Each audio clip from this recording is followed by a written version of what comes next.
इस रीति से ज्ञान का जनक जो श्रोतेंद्रिय का स्वरूप सोई दुख है और ताका ही नाश होए, ये न्याय का मत चल रहा। आत्मा के साथ मन के संयोग ते ज्ञान होवे, ये भी हो गया ही, ये हो गया था ना, ये बाज वाला भी हो गया। जैसे विभु आत्मा में तो क्रिया कदे भी होवे नहीं, ये भी हो गया। यहाँ से चलेगा कोई एक देशी त्वचा के साथ मन के संयोग को ज्ञान का हेतु कहे हैं। एक देशी कोई एक मातोड़े ऐसा कहते हैं। इसकी टिप्पणी पहले पढ़ लेते हैं। एक देशी कहाँ है टिप्पणी इसकी? 395 ये वाली। कोई न्याय का एक देशी त्वचा के साथ मन के संयोग को ज्ञान का हेतु कहें। कोई एक न्यायिक ऐसा मानता है कि जब त्वचा का मन के साथ संयोग होता तब ज्ञान होता है। कोई एक आचार्य ऐसा मानता है, सो भी असंगत है, वो भी उसकी बात सही नहीं है। काहे ते जैसे मन के साथ आत्मा का संयोग ज्ञान का हेतु है, इस अर्थ के मानने में कोई प्रमाण नहीं, पीछे बता के आए हैं जी।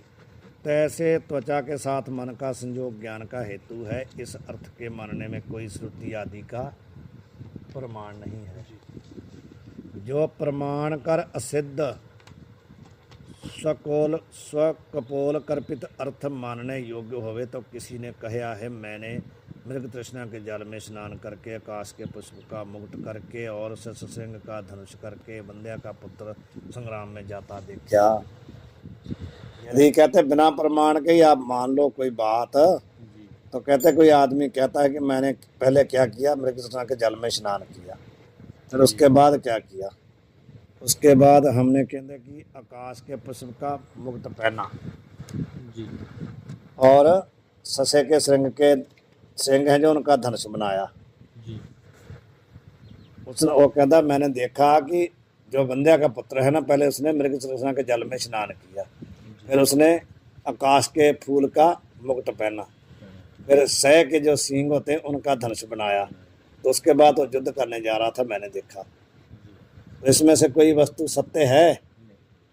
ना तो बंध्या का पुत्र है, ना ही आकाश में फूल हैं, ना ही ससे के श्रृंग हैं, तो कहाँ से स्नान करेगा, कहाँ से धनुष पड़ेगा, कहाँ से लड़ने जाएगा?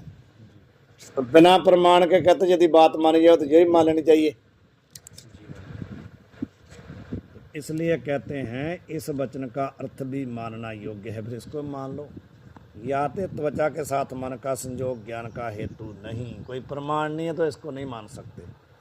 अथवा सुषुप्ति विषय त्वचा और मन के संयोग के अभाव हुए भी बुद्धिमानों की बुद्धि कर गम्य सुख और अज्ञान का सामान्य ज्ञान हुए है। दूसरा अर्थ है कि चलो जागृत में बात मान लेंगे, लेकिन सुषुप्ति में तो मन का और आत्मा का संयोग, त्वचा का संयोग है नहीं, और सुषुप्ति में मन का और त्वचा का संयोग जब नहीं हुआ वहाँ, तो फिर भी यदि आप ऐसा मानते हैं कि मन और त्वचा का संयोग ही ज्ञान का हेतु है, तो सुषुप्ति में तो मन और त्वचा का संयोग है नहीं, पर फिर भी जब कोई उठता है तो कहता मैं बड़े सुख से सोया, मेरे को पता ही नहीं चला। वहाँ अज्ञान का भी बोध हुआ और सुख का भी बोध हुआ। नहीं होना चाहिए था, होना चाहिए ना, वहाँ होना चाहिए। तो कहते वहाँ जब अभाव है तो ज्ञान होता समान, सो नहीं हुआ चाहिए। वहाँ तो अभाव है, मन का और त्वचा का संयोग है नहीं, तो ऐसा ज्ञान नहीं ना होना चाहिए कि हम सुख से सोए, हमारे को पता नहीं चला। अज्ञान का भी सामान्य बोध हुआ और सुख का भी सामान्य बोध हुआ।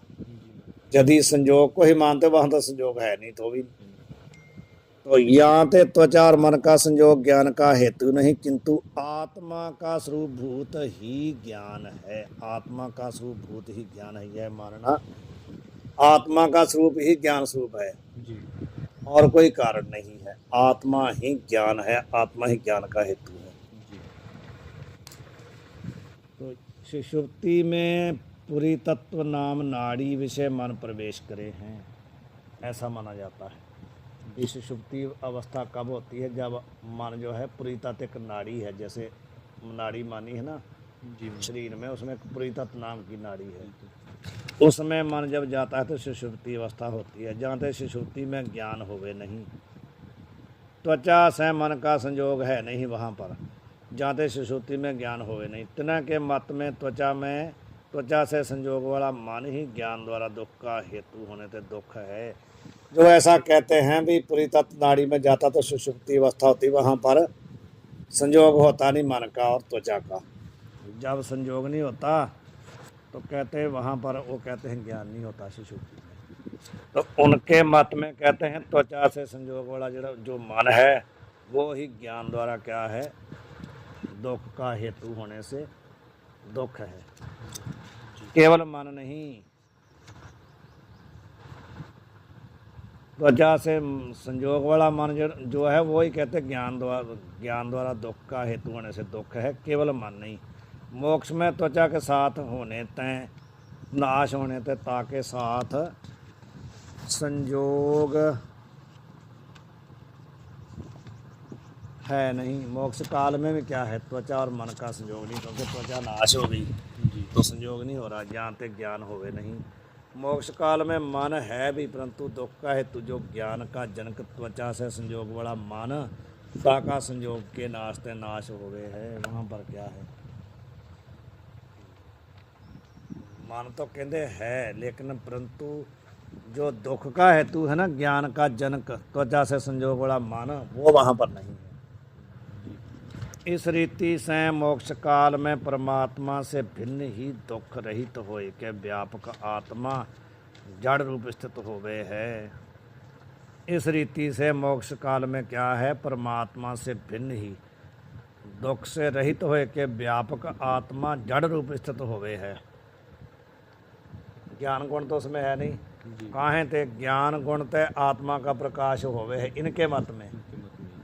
सो जीव का ज्ञान संपूर्ण इंद्रिय जन्य ही है, नित्य है नहीं, ता इंद्रिय जन्य ज्ञान का मोक्ष काल में नाश होवे है। जाते प्रकाश रहित जड़ रूप होए के आत्मा मोक्ष काल में स्थित होवे है। यह न्याय का सिद्धांत है। न्याय मत में पूर्वोक्त प्रकार से सुख दुख और बंध मोक्ष आत्मा को होवे हैं, जाते आत्मा नाना है और संपूर्ण व्यापक है। सर्व अल्प पदार्थन से जो संयोग सोई न्याय मत में व्यापक का लक्षण है। व्यापक किसको बोलते हैं, वो कि जो अल्प पदार्थ है ना कार्य रूप, उसमें संयोग होना ही उनके मत में व्यापकता है। सो सजातीय विजातीय स्वगत भेद का अभाव व्यापक का लक्षण नहीं। वेदांत में क्या है, सजातीय विजातीय स्वगत भेद रहित होना ही व्यापकता है। लेकिन न्याय वाले कहते हैं भी सभी पदार्थों से संयोग होना ही क्या है, व्यापकता है। काहे ते न्याय मत में यद्यपि आत्मा निरवय है, जाते स्वगत भेद का तो ताके विषय अभाव है भी। जब निरवय कह दिया तो स्वगत भाव तो उसमें नहीं है, स्वागत का अभाव है, स्वगत भेद नहीं उसमें, परंतु सजातीय और विजातीय के भेद का अभाव नहीं। सजातीय जो दूसरा आत्माता का भेद आत्मा में है, नाना मान लिए ना, तो सजातीय दूसरा आत्मा जो उसका भेद है ना इस आत्मा में, और विजातीय घटपद आदि जो घट आदि का भेद भी आत्मा में है, दोनों ही है, सजातीय भी है विजातीय भी है। यहाँ ते सजातीय विजातीय स्वगत भेद का अभाव व्यापकता का लक्षण नहीं, किंतु सर्व अल्प पदार्थन से संयोग ही व्यापक लक्षण है। जहाँ के विषय इसकी टिप्पणी नीचे पढ़ो। न्याय मत में आत्मा को व्यापक मान के जड़ मान्या है। व्यापक तो मानते हैं लेकिन जड़ मानते हैं। वो कहते हैं जब मन का संयोग होता है उसमें ज्ञान गुण पैदा होगा, नहीं तो उससे बिना जड़ है वो। तो सो श्रुति विरुद्ध है। काहे ते यहाँ स्वप्न विषय जो है पुरुष स्वयं ज्योति स्वयं प्रकाश होवे है, तहाँ सूर्य आदि ज्योतिन के अभाव तय स्पष्ट जाना जावे है। स्वप्न में कहते हैं यह पुरुष स्वयं ज्योति भाव स्वप्रकाश होवे है, तहाँ सूर्य आदि ज्योतन के अभाव तय स्पष्ट, वहाँ पर कोई और ज्योति तो है नहीं, ना सूर्य है, ना बिजली है, ना चंद्रमा है, ना अग्नि है स्वप्न में, लेकिन वहाँ फिर भी दृश्य देखा जाता है, तो स्वयं प्रकाश माना है ना। जो यह प्राण विषय हृदय में अंतर ज्योति प्रकाश रूप पुरुष है, ये सब श्रुतियों का ही तात्पर्य लिख रहे हैं। जो यह प्राण विषय हृदय में अंतर ज्योति प्रकाश रूप पुरुष है और सत्य ज्ञान अनंत रूप ब्रह्म परिपूर्ण है इत्यादि अनेक श्रुति वाक्यन में व्यापक आत्मा की चेतन रूपता सुनिए है। ये श्रुतियां बता रही हैं कि आत्मा व्यापक है, प्राण के अंतर भी है, इंद्रियों के अंतर भी है, सब दिखा रहे हैं। या में जुक्ति है सो आगे 356 से 359 पर्यंत के अंक विषय ग्रंथकार ने कही है। यहाँ ते आत्मा स्वरूप से जड़ है, जह न्याय की युक्ति असंगत है। सिद्धांत में सजातीय विजातीय स्वगत भेद का अभाव व्यापक का लक्षण मान्या है। सो एकमेवा द्वितीय ब्रह्म, एक ही अद्वितीय ब्रह्म है। इसे छांदोग्य के 6ठ अध्याय के वचनानुसार है।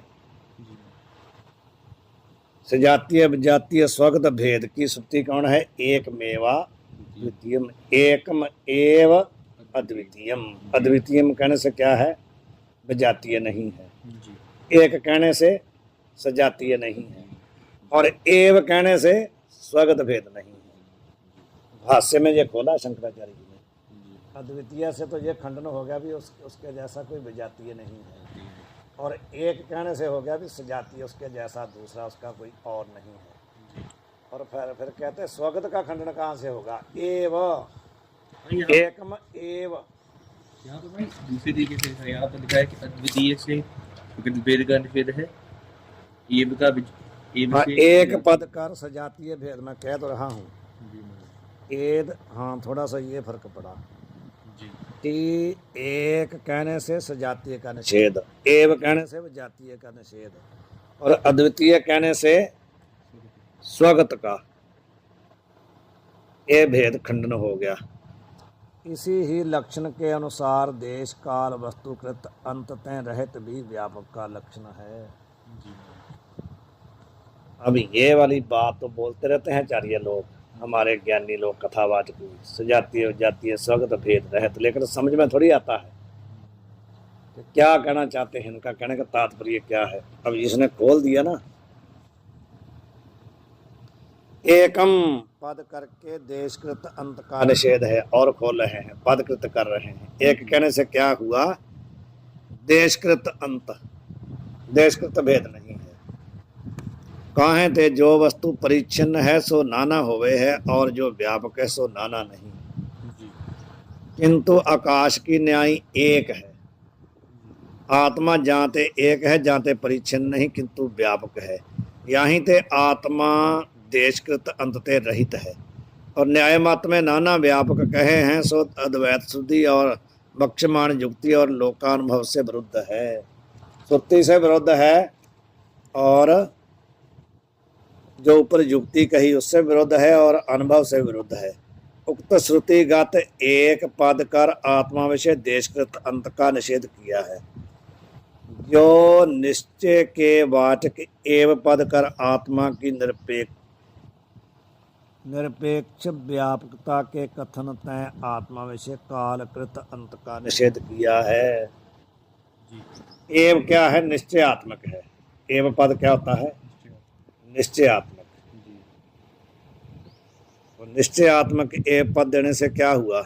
जो आत्मा की निरपेक्ष व्यापकता है ना, निरपेक्ष व्यापकता का, ये नहीं कि जैसे आकाश है वो धरती वायु जल की अपेक्षता व्यापक है। आत्मा किसी की अपेक्षा से व्यापक नहीं है, निरपेक्ष व्यापक है। ये नहीं कह सकते कि इस वस्तु की अपेक्षा कि इससे ज़्यादा बड़ा है, ऐसा नहीं कह सकते। मह तो महियाना सबसे बड़ा है वो। निरपेक्षा व्यापक कथन करने से क्या हुआ? कालकृत अंत का निषेध हुआ। और अद्वितीय पद कर भेद के प्रति जोगी अन्य वस्तु के निषेध तय आत्मा विषय वस्तुकृत अंत का निषेध किया। अद्वितीय पद कह करके क्या किया, भेद के प्रतियोगी बताया था ना मैंने, प्रतियोगी और अनुयोगी। जिसका अभाव होता है वो होता है प्रतियोगी, और जिसमें अभावता होता है अनुयोगी। तो यहाँ पर कहते हैं कि भेद के प्रतियोगी, अन्य वस्तु का निषेध है ना, कोई भी ऐसा वस्तु है नहीं जिसका भेद आत्मा में मानोगे, ऐसा कोई वस्तु है ही नहीं भेद का या अभाव का। तो भेद के प्रतियोगी, अन्य वस्तु के निषेध तय, भाई आत्मा से इतर कोई वस्तु है ही नहीं, इसलिए कहते आत्मा में वस्तुकृत अंत का निषेध है, कोई भी वस्तु। इस रीति से सिद्धांत उक्त उभय विध व्यापक का लक्षण श्रुति अनुसार है। यह न्याय मत उक्त व्यापक का लक्षण श्रुति युक्ति और लोकानुभव से विरुद्ध है। अब ये बात ऊपर कह रहे हैं भी कोई ऐसा शंका करे, न्याय मत में आत्मा की न्यायी आकाश काल दिशा भी व्यापक है और परमाणु सूक्ष्म है, निरावयव है, तिनते सर्व व्यापक पदार्थन का संयोग बने नहीं। काहे ते जो परमाणु सावयव होवे तब तो किसी देश में आत्मा का संयोग होवे और किसी देश में अन्य व्यापक पदार्थन का संयोग होवे, सो परमाणु सावयव है नहीं। यदि सावयव हमें तब तो मान लिया कि आत्मा का उनके साथ संयोग होगा, परंतु वो है ही नहीं, निरावयव है, पीछे कह आए हैं। किंतु निरावयव है और अति सूक्ष्म है, तो तना के साथ एक ही देश में सर्वव्यापक पदार्थन का संयोग होवेगा, सो बने नहीं न बन सकता। काहे ते जो एक के संयोग से स्थान निरुद्ध है, ता देश में अन्य पदार्थ का संयोग बने नहीं।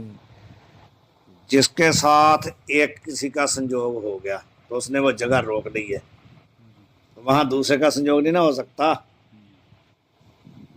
निरुद्ध का अर्थ होता रुकी हुई है, रोक ली है वहां पर। ता देश में अल्प पदार्थ अन्य पदार्थ का संयोग बने नहीं, याते नाना पदार्थन को व्यापकता बने नहीं, एक ही कोई पदार्थ व्यापक बने, यह शंका भी बने नहीं। काहे ते जो सावय वस्तु का संयोग है सो तो अन्य के संयोग का विरोधी है। जैसे जा पृथ्वी देश में हस्त का संयोग होवे, ता देश में पाद का संयोग होवे नहीं। यहाँ पर हमने हाथ रखा है ना इस पृथ्वी में, यहाँ पर पैर नहीं रख सकते ना, पैर रखेंगे तो हाथ के ऊपर रखेंगे ना, पृथ्वी के ऊपर तो संयोग नहीं ना होगा। यदि पैर रख दिया तो हाथ का संयोग उस जगह नहीं हो सकता, दूसरी जगह हो जाएगा, उस जगह होगा तो पाँव के ऊपर रखेंगे, धरती के ऊपर नहीं होगा। और निरावयव का संयोग स्थान को रोके नहीं, निरावयव का अवयव नहीं रोकता किसी भी स्थान को। यहाँ ते अन्य के संयोग का विरोधी नहीं, यह वार्ता अनुभव सिद्ध है। जैसे घट के या देश में आकाश का संयोग है, ता देश में ही काल का और दिशा का संयोग भी है। समझ गए ना, घट के साथ घट देश में जहाँ पर आकाश का संयोग है वहां पर दिशा का भी है और काल का भी है। जो कोई घट का देश आकाश काल दिशा से बाहर होवे तो ता देश में आकाश काल दिशा का संयोग होवे नहीं, सो बाहर तो कोई देश है नहीं और तो कोई देश है नहीं। किंतु सर्व पदार्थन के सर्व देश आकाश काल दिशा में ही है। आकाश काल दिशा से अलग कोई देश मानो, जो भी देश होगा वो काल में रहेगा, दिशा में रहेगा, आकाश में रहेगा। जाते सर्व पदार्थन के सर्व देशन विषय आकाश काल दिशा का संयोग है। इस रीति से परमाणु विषय भी एक ही देश में नाना निरावय विभु का संयोग बन जाएगा, कोई दोष नहीं। जानते आत्मा नाना है और संपूर्ण व्यापक हैं, ये शंका है किसी की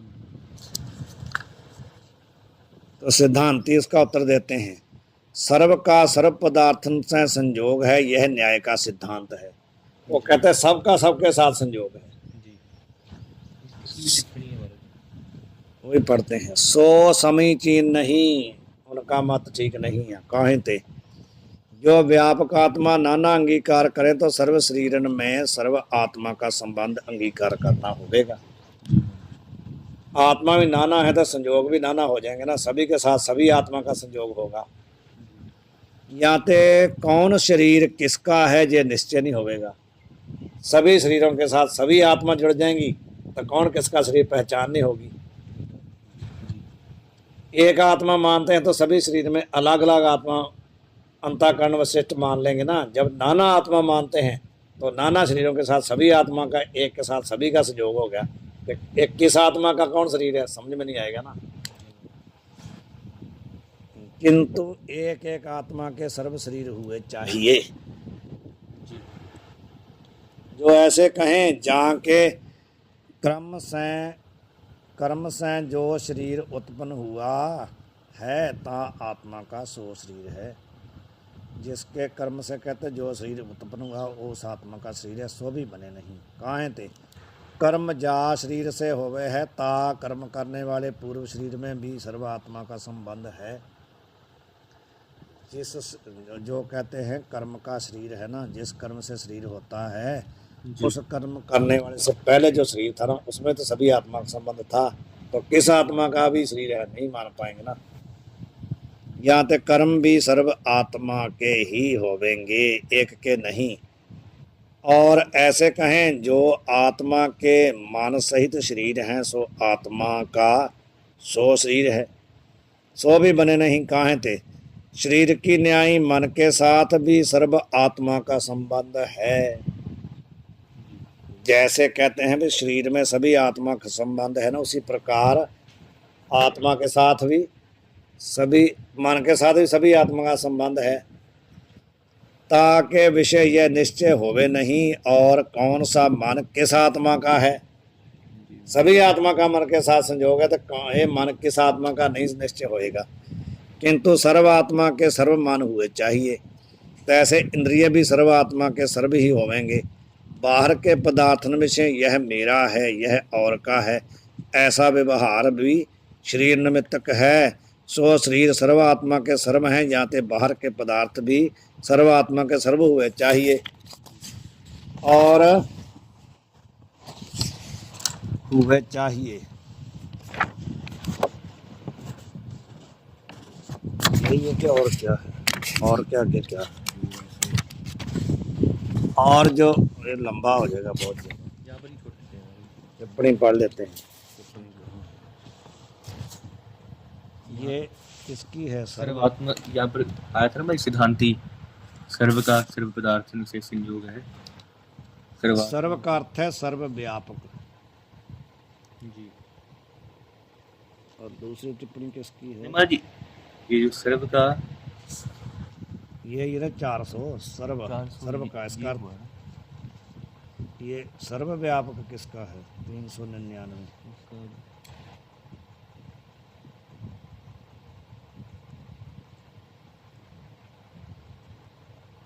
जो ये सर्वव्यापक है ना महाराज जी, ये इसका है संपूर्ण का। संपूर्ण का अर्थ है सर्वव्यापक, तो सर्व का अर्थ है सर्व आत्मा का व्यापक वस्तु में भिन्न सर्व परिच्छिन्न देह इंद्रिय मन प्राणों आदिक वस्तु से संयोग है। यह इस वाक्य का अर्थ है। वाहिगुरु जी का खालसा वाहिगुरु।